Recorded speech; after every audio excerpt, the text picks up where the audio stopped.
আল্লাহ রাব্বুল আলামিনের দিকে প্রত্যাবর্তনের জন্যই রমজান মাসটা আমাদের কাছে আসে। কারণ সারা বছর আমরা বিভিন্ন দিকে ছন্নছাড়া হয়ে যাই। একটা আছে ঘর, এই ঘরের মধ্যে অনেক মানুষ আছে, এই মানুষগুলো বিভিন্ন দিকে ছুটে চলে গেছে, তাদেরকে ঘরে ফিরিয়ে আনতে হবে। ফিরিয়ে আনার মৌসুমটা হচ্ছে রমজান। এটা না খেয়ে থাকার মৌসুম না, পানি পান না করার মৌসুম না, এটা স্ত্রী সহবাস করবো না এটার জন্য রমজান নয়। এটা আমাদের একটা রেগুলেশনস, রুলস, আল্লাহর পক্ষ থেকে দেয়া একটা রেগুলেশনস। এটা কিন্তু মূল উদ্দেশ্য না। আল্লাহ পাক কিন্তু এই উদ্দেশ্যে রমজান নাজিল করেন নাই বা আমাদেরকে দেন নাই যে আমরা শুধু খাবো না, পান করবো না, স্ত্রী সহবাস করবো না।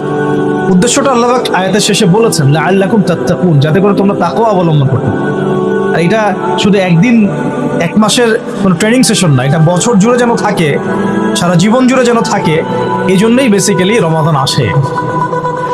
এই যে আজকে 6 বা 7 রমজান চলছে, আমরা কতজন ফিকির করেছি যে আসলে রমজান কি জন্য আসছে? আল্লাহ পাক যে আমাকে রমজানটা দিলেন, আমি তো সৌভাগ্যবান। রমজানটা আসলো কেন? এটা কেন দিলেন আল্লাহ? কেন না খেয়ে থাকতে হবে আমাকে? কেন আমাকে পানি পান না করে থাকতে হবে? কেন আমি স্ত্রী সহবাস করবো না? স্ত্রী তো আমার জন্য হালাল। হালাল স্ত্রী আল্লাহ পাকের জন্য ছেড়ে দিচ্ছি, আবার সেই রোজা রেখেই হারাম মেয়েদের সাথে সম্পর্ক। হালাল খাবার আমরা ছেড়ে দিচ্ছি, হালাল খাবার ছেড়ে দিলাম, অথচ অর্থনৈতিক জীবনে, ব্যবসায়িক জীবনে গিয়ে দেখেন সুদ, ঘুষ, দুর্নীতি আর করাপশন। হালাল পানি ছেড়ে দিলাম, এদিকে দেখেন মাদক, জিনা, ব্যভিচার, পরকিয়া, গীবত, তহমত, এগুলো ছাড়তে পারছি না। আসলে কেন এগুলো ছাড়তে বলা হচ্ছে? পানি, খাবার এবং স্ত্রী সহবাস একটা আপনাকে সবর এর ইমতিহান দেওয়া হচ্ছে, তাকওয়ার একটা প্রশিক্ষণ দেওয়া হচ্ছে। এটা এক একটা শুধু একটা বিষয় নয়, একটা মূলনীতি যে খাবার ছেড়ে দিচ্ছ মানে কি? আল্লাহর ভয়ে তুমি হালালও ছেড়ে দিচ্ছ, তাহলে আল্লাহর ভয়ে হারামে কিভাবে তুমি লিপ্ত হতে পারো? যে আল্লাহর ভয়ে তুমি হালাল ছেড়ে দিলা, সে আল্লাহকে ভয় না করে হারাম কেমন করে ছাড়তে পারো? মানে হারামে কিভাবে লিপ্ত হতে পারো? বিষয়টা হচ্ছে এই। যে আল্লাহর ভয়ে আমি হালাল খাবার ছেড়ে দিলাম, সেই আল্লাহর ভয়ে কেন আমি হারাম ছাড়বো না?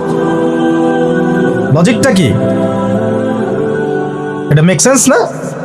যে আল্লাহ পাকের ভয়ে আমি হালাল ছেড়ে দিলাম, হালাল খাবার ছেড়ে দিলাম, তাহলে কেন আমি আল্লাহর ভয়ে হারাম ছাড়বো না? যে আল্লাহর ভয়ে আমি পানি ছেড়ে দিচ্ছি, পানি ছাড়া মানুষ বাঁচেই না, তো সেই আল্লাহর ভয়ে আমি কেন আমার নফসের প্রবৃত্তিগুলো ছাড়তে পারবো না? আমি হারামগুলো কেন ছাড়তে পারবো না? যে আল্লাহর ভয়ে আমি হালাল স্ত্রী ছেড়ে দিলাম, তো সেই আল্লাহকে কি আমি তখন ভয় করি না যখন আমি হারাম মেয়েদের সাথে সম্পর্ক করি?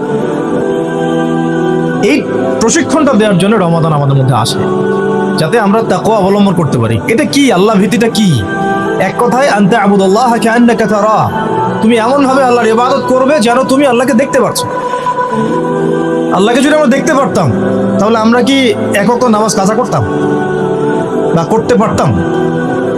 না পড়ে থাকতে পারতাম, যাকাত না দিয়ে থাকতে পারতাম, সুদ খাইতে পারতাম, জেনা করতে পারতাম, ঘুষ খাইতে পারতাম, জুলুম করতে পারতাম, মানুষকে এইভাবে ঠকাতে পারতাম, মাপে কম দিতে পারতাম, এইসব কবিরা গুনাহ করতে পারতাম আল্লাহ যদি সামনে থাকতেন? আল্লাহ পাক হাদিসের মধ্যে রাসূলের মাধ্যমে এটা জানাচ্ছেন, এমন ভাবে আল্লাহর ইবাদত করো যেন তুমি আল্লাহকে দেখছো। ওয়াইল্লাম তাকুন তারাহু ফাইন্নাহু ইয়ারা, তুমি যদি আল্লাহকে দেখতে না পারো, জেনে রাখবা আল্লাহ তোমাকে দেখছেন। এটা হলো ইহসান, এর সাথে তাকওয়া সম্পৃক্ত। মানুষের ভাষা, মানুষের রং, মানুষের বংশ, এগুলো আল্লাহ পাকের কাছে মর্যাদার মানদণ্ড নয়। ইল্লা তাকওয়া, শুধু তাকওয়াই। ইন্না আকরামাকুম ইনদাল্লাহি আতকাকুম, তোমাদের মধ্যে সবচেয়ে আকরাম ব্যক্তি আল্লাহর কাছে সেই যে ব্যক্তি আল্লাহ পাকের কাছে অনেক বেশি মুত্তাকি, পরহেজগার। এবং এটা বাহ্যিকভাবে লেবাস, পোশাক, দাড়ি টুপি দিয়ে বোঝা যায় না। এটা থাকে আত-তাকওয়া হা হুনা, কলিজার মধ্যে থাকে।